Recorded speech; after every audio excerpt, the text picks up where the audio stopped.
बिस्मिल्लाहिर्रहमानिर्रहीम। अस्सलाम वालेकुम नाज़रीन, आज बहुत तारीख़ी दिन है क्योंकि तहरीक इंसाफ ने पंजाब के ज़िमनी इंतखाबात में बहुत शानदार कामयाबी हासिल की है। 15 नशिस्तों का अभी तक क्लियर हो चुका है, जिसमें से अभी 4 नशिस्तें नून लीग के पास नून लीग ने जीती हैं और एक आज़ाद उम्मीदवार नाज़रीन। लेकिन अभी एक सीट जो पिंडी वाली सीट है, हल्का नंबर 7 PP7 जो थी, वो जो राजा सगीर वाली सीट है, उसमें अभी तक कुछ मुश्किलात आ रही हैं। उसमें कुछ रोला पड़ा हुआ है क्योंकि उसकी दोबारा गिनती की दरख्वास्त दे दी गई है PTI की तरफ से। नाज़रीन, यहाँ पर हमें चंद बातें हमेशा जहन में रखनी है। बेशक तारीखी कामयाबी हासिल की है तहरीक इंसाफ ने, लेकिन कुछ चीज़ें हमें जहन में रखनी है।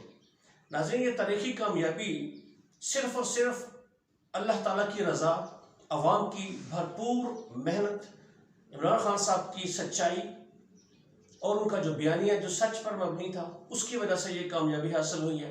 लेकिन उसके साथ साथ हमें ये देखना पड़ेगा कि इस इलेक्शन में बदतरीन धांधली की गई, बदतरीन रियासती तशद्दुद किया गया।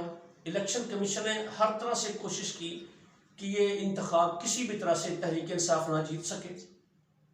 पुलिस उसके लिए इस्तेमाल की गई। ख़ासतौर पर लाहौर के हल्के में हमने देखा कि जिस तरह से वहाँ पे प्रिजनर वैन, कैदियों वाली गाड़ियाँ जगह जगह पर खड़ी थी और लोगों को गिरफ्तार किया जा रहा था।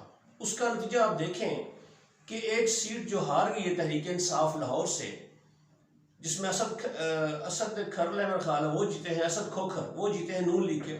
नाज़रीन, उस हल्के में जितना जबर और तशद्दुद किया गया, उसमें देखें कुछ ऐसे अफराद को गिरफ्तार कर लिया गया जो कि उस हल्के में बड़ा असर रसूख रखते थे, जो 5 से 10 हज़ार तक वोट कास्ट करवा सकते थे, उनको गिरफ्तार कर लिया गया। उसके बाद बैलेट बॉक्सेस जो थे, वो जब सुबह पोलिंग शुरू हुई तो जो पोलिंग एजेंट्स थे तहरीक इंसाफ के, उनको वो बैलेट बॉक्स दिखाए ही नहीं गए। हालांकि ये असूल होता है कि जब सुबह इलेक्शन शुरू होती है, इलेक्शन में पोलिंग जब शुरू होने से पहले वो खाली बॉक्स दिखाए जाते हैं सारे पोलिंग एजेंट्स को। उसके बाद फिर उनमें पोलिंग शुरू होती है। वो बॉक्स भी नहीं दिखाए गए। PTI के जो थे पोलिंग एजेंट्स, उनको बाहर निकाल दिया गया। उसके बाद देखिए नाज़रीन, उस हल्के में से एक बंदा पकड़ा गया जिसने 600 वोट कास्ट कर दिए। एक ही बंदे ने 600 वोट कास्ट कर दिए। वो APO था, असिस्टेंट प्रिजाइडिंग ऑफिसर था। वो उसने 600 वोट कास्ट किया। ऐसे और भी कई लोग होंगे जिन्होंने इस तरह से वोट कास्ट किए। मतलब कहने का यह है नाज़रीन, इन इंतखाबात में बदतरीन धांधली, शदीद किस्म की जबर तशद्दुद, PTI के रहनुमाओं को गिरफ्तार कर लिया गया। उनके जो वर्कर्स थे, जो वोटर्स को ला रहे थे, उनको गिरफ्तार कर लिया गया। मतलब हर तरह से इस मशीनरी ने, इस हुकूमत ने, इम्पोर्टेड और इसके लाने वाले हैंडलर्स ने, और ख़ास तौर पर जो चीफ इलेक्शन कमिश्नर था, उसने जिस तरह से इन इंतखाबात में धांधली की कोशिश की, उसकी मिसाल नहीं मिलती। कल भी नाज़रीन देखें, जब पोलिंग हो रही थी तो इतनी शिकायत मिल रही थी कि लोग जाते हैं अपने उसमें वोटर लिस्ट में नाम तलाश करने के लिए, 2 के नाम हैं और 2 के नहीं हैं, किसी और हल्के में शिफ्ट कर दिए गए हैं। और बहुत से वोटर जो बाहर से लाकर उस हल्के में इंडक्ट कर दिए गए, जो कि नून लीग के सपोर्टर थे। और जो PTI के खास जो वर्कर थे, जब PTI का जहाँ पे गढ़ था, वहाँ पे बहुत सारे वोट्स को उस हल्के से बाहर शिफ्ट कर दिया गया। इन सारी मुश्किलात का जिक्र हम नाज़रीन पहले भी करते रहे हैं इलेक्शन से पहले, लेकिन चूंकि हुकूमत इम्पोर्टेड की थी, न्यूट्रल उनके बिल्कुल साथ था। उसके बाद इलेक्शन कमिश्नर जो मेन रोल प्ले कर सकता है इलेक्शन में धांधली को रोकने के लिए या धांधली करवाने के लिए, उसको बिल्कुल खुला छोड़ दिया गया। और नाज़रीन, चीफ इलेक्शन कमिश्नर वो बिल्कुल नून लीग का एक वर्कर बना हुआ था। जिस तरह से उसने और उसके जो नुमाइंदे थे आगे पंजाब में, लाहौर में और दूसरी जगहों पर, उनको जिस तरह से उसने सपोर्ट किया धांधली करने के लिए, इसकी मिसाल कभी नहीं मिलती। और अब जो काम करने चाहिए इमरान खान साहब को, मैं उनकी भी आपको एक लिस्ट बताता हूँ, लेकिन सबसे पहले मैं उन सारे फैक्टर्स का जिक्र करना चाहता हूँ जिन्होंने इस सारी धांधली, इस तशद्दुद के बावजूद भी तहरीक इंसाफ को कामयाबी दिलाई। उसमें सबसे अहम नाज़रीन वकला का बहुत अहम किरदार है। वकला भरपूर तरीके से PTI के साथ थे। हर पोलिंग स्टेशन पे मोस्टली पोलिंग एजेंट्स वही थे जो वकला थे, क्योंकि वो कानून की किताब को भी जानते हैं, इसलिए उनकी मौजूदगी में धांधली बहुत मुश्किल थी। हमें वकला को भी ख़ारिज तहसीन पेश करना होगा कि जिन्होंने भरपूर हक का साथ दिया। और उसके बाद जो वर्कर्स थे पीटीआई के, वो वर्कर्स जो पोलिंग एजेंट्स के तौर पर उस वक्त और जो लोगों को घरों से निकाल कर इलेक्शन के लिए ला रहे थे, आपने स्क्रीन पे बहुत से सीन देखे होंगे किस तरह से माजूर लोगों को भी लाया गया, किस तरह से बीमार लोग जो वेंटिलेटर्स पर थे वो वेंटिलेटर्स साथ लेकर आए पोलिंग के लिए। तो नाज़रीन, इन सारे वर्कर्स को खराज तहसीन पेश करना होगा और सबसे बढ़कर खराज तहसीन के हकदार हैं इमरान खान साहब, कि जिन्होंने हुकूमत जाने के बावजूद भी हिम्मत नहीं हारी और अपनी इलेक्शन कैंपेन बहुत मौसर तरीके से चलाई, अवाम के साथ रब्ता रखा और अपने वर्कर्स को डीमोरलाइज किसी भी स्टेज पर नहीं होने दिया। हालांकि जिस तरह से जबर कर रहे थे ये लोग, जिस तरह से आवाज़ों को बंद कर रहे थे, जिस तरह से ये गिरफ्तारियां कर रहे थे, कई दफ़ा ऐसा हुआ कि कई लोग मेरे जानने वाले जो हैं पीटीआई के बड़े टफ टाइम में साथ देने वाले, वो भी डिसहार्ट होने जा रहे थे कि ऐसा कैसे हो सकता है कि हम इंतखाबात जीत नहीं सकेंगे, क्योंकि जिस तरह से पकड़ दकड़ जारी है। और इवन के जो पोलिंग जो उम्मीदवार थे उन्होंने जो कैंप्स लगाए हुए थे उनको कैंप्स उगाड़ दिए गए, उनको इलेक्शन कैंपेन करने के दौरान खुली आज़ादी नहीं दी गई। कभी किसी को किसी केस में गिरफ्तार, कभी किसी को क्या धमकियाँ मिल रही थी, कभी किसी के घर की धमकियाँ मिल रही थी, कभी किसी की अगर कोई दुकान है, कोई प्लाजा है, उसकी धमकियाँ मिल रही थी। यानी कि हर तरह से इस रियासती तशद्दुद का मुकाबला करने के बावजूद तहरीक इंसाफ ने शानदार कामयाबी हासिल की है। इसके लिए लीडरान मुबारकबाद के मुस्तहिक है, इमरान खान साहब मुबारकबाद के मुस्तहिक है, जिनका कदम कभी भी डगमगाया नहीं। उन्होंने हर लम्हा अपने वर्कर को चार्ज किया, अपने सपोर्टर्स को कभी भी डिसहार्ट नहीं होने दिया और डट कर इस जुल्म और जबर का मुकाबला किया और सरे आम ललकारते रहे, इम्पोर्टेड को भी, न्यूट्रल को भी, चीफ इलेक्शन कमिश्नर को भी। इन सारी हरकतों के बावजूद भी तहरीक इंसाफ ने अवाम के साथ मिलकर शानदार कामयाबी हासिल की। नाज़रीन, इससे दो तीन बातें बड़ी वाज़ेह हो गई हैं। एक बात तो यह है कि चाहे फौज जितनी मर्जी ताकतवर हो, चाहे कोई भी इदारा जितना मर्जी ताकतवर हो, जब तक अवाम की सपोर्ट उसके साथ नहीं होगी वो किसी काम का नहीं है। और कोई भी इदारा अवाम की राय के खिलाफ नहीं खड़ा हो सकता, ज़्यादा देर खड़ा नहीं हो सकता।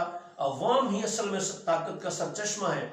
जैसे एक बड़ा मुहावरा मशहूर है कि बज़बान खल्क नक्कार खुदा, नक्कार खुदा बज़बान खल्क होता है, खल्क में अल्लाह ताला की ज़ुबान बोल रही होती है। तो इसलिए किसी भी तौर पर अवाम जब एक तरफ खड़ी हो जाए तो उसके सामने कोई भी इदारा हो वो ज़्यादा देर टिक नहीं सकता, और ये इंतखाबात में साबित हो गया। अब नाज़रीन, अगर कोई बंदा ये सोचता है कि ये न्यूट्रल थे तो वो बहुत बड़ी गलतफहमी का शिकार है। अगर वो सोच रहे होंगे कि शायद इलेक्शन कमीशन ने कोई न्यूट्रल रोल प्ले किया, वो भी शदीद गलतफहमी का शिकार है। नाज़रीन, रेजिस्टेंस इतनी ज़्यादा थी अवाम की तरफ से, उनके जो खिलाफ खड़े हो गए अवाम, वो इस कदर ज़्यादा थी, उनके जज्बात इस कदर ज़्यादा थे कि कोई भी उसके मुकाबले में खड़ा नहीं हो सका। अगर ये रिजल्ट जो इंतखाबात के आए हैं, अगर ये रिजल्ट इससे कुछ तब्दील होते हैं तो नाज़रीन, आज देखते आप आज के दिन ही इस मुल्क में एक तहरीक का आगाज़ हो चुका होता और उस तहरीक को कोई भी नहीं रोक सकता था। श्रीलंका के हालात सबके सामने हैं। तो इन सारे हालात को देखते हुए इदारों ने और दूसरे जो इलेक्शन कमीशन था अपनी भरपूर कोशिश की, लेकिन दाद देनी पड़ेगी यहाँ पे वर्कर्स को, इमरान खान साहब को, जिस तरह से उन्होंने अपने वर्कर्स को गाइडलाइन दी कि इस तरह से आपने करना है। एंड तक वो पोलिंग एजेंट्स जो थे, पहली बात तो ये थी कि एजुकेटेड पढ़े लिखे लोग पोलिंग एजेंट्स लगाए गए। वकला ने बहुत हद तक बहुत ज़्यादा सपोर्ट की और पोलिंग एजेंट्स जब तक आखिरी रिजल्ट नहीं आया उस इलेक्शन पोलिंग बूथ से, आखिरी रिजल्ट लेकर वो लोग बाहर निकले। धांधली की सारी कोशिशों को बहुत हद तक इन्होंने नाकाम बनाया। आखिरी लम्हे तक कोशिशें की गई, लड़ाई झगड़ा करने की कोशिशें की गई। तो नाज़रीन, हमें इस मुश्किल वक्त को कभी नहीं भूलना तो ये 3 महीने हमने फेस किया, इस जालिम हुकूमत को बर्दाश्त किया, इसके जुल्म को बर्दाश्त किया। यकीन करें, हम वीलॉग रिकॉर्ड करते हुए डरते थे कि कोई पता नहीं किसी वक्त आ जाए, किसी वक्त जुबानबंदी कर दी जाए। अब अल्हम्दुलिल्लाह अल्लाह का लाख लाख शुक्र है कि इन जालिमों से जान छूटी हमारी। लेकिन इमरान खान साहब को ये 1-2 काम है बड़े ज़रूरी वो करने चाहिए। सबसे पहले उन पुलिस वालों को और उस कमिश्नर को, असिस्टेंट कमिश्नर को, जिन्होंने 25 तारीख को बहुत तशद्दुद किया, बेईमाना तशद्दुद किया, उनको ज़रूर बदला लेना चाहिए। उनको कानून के कटहरे में खड़ा करना चाहिए। और इलेक्शन के दिन का जिस तरह से बहुत से हमने वीडियो क्लिप्स देखे, जिन पुलिस वालों ने बदमाशी की, जिन वहाँ पे गुंडागर्दी की, शहबाज गिल को गिरफ्तार किया, पंजाब में बहुत से लोगों का दाखिला बंद कर दिया खैबर पख्तूनख्वा से, और मुल्क को तकसीम करने की कोशिश की। उनसे हिसाब लेना चाहिए, उनको कानून के कटहरे में लाना चाहिए। नाज़रीन, ये वो इक़दाम है जो माफ़ी के काबिल बिल्कुल भी नहीं है, क्योंकि हर दफ़ा अब देखें नून लीग बड़ा एक ड्रामेबाजी कर रही है जी, हम शिकस्त को तस्लीम करते हैं, हम आवाम की राय का एहतराम करते हैं। बेशर्मो, आपको शर्म आनी चाहिए। अगर आवाम की राय का एहतराम करते तो कभी भी लोटे न खरीदते। आप पीटीआई को तोड़ते नहीं, उनको पैसे दे के खरीदा आपने। आपको पता था ये पीटीआई के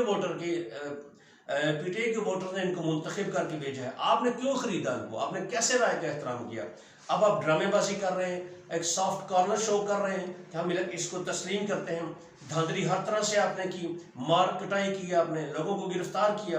इमरान खान साहब को इनके झांसे में बिल्कुल भी नहीं आना चाहिए, और उन लोगों को लाजमी कानून के कटहरे में लाना चाहिए जिन जिन लोगों ने इन 3 माह के दौरान अजीम तशद्दुद की मिसालें कायम कर दी उन्होंने, और हर तरह से पीटीआई के वर्कर को जीना मुहाल कर दिया उन्होंने, उन सहाफ़ियों का जीना मुहाल कर दिया, उनकी आवाज़ें बंद कर दी जो हक के साथ थे, जो इमरान खान के साथ खड़े थे।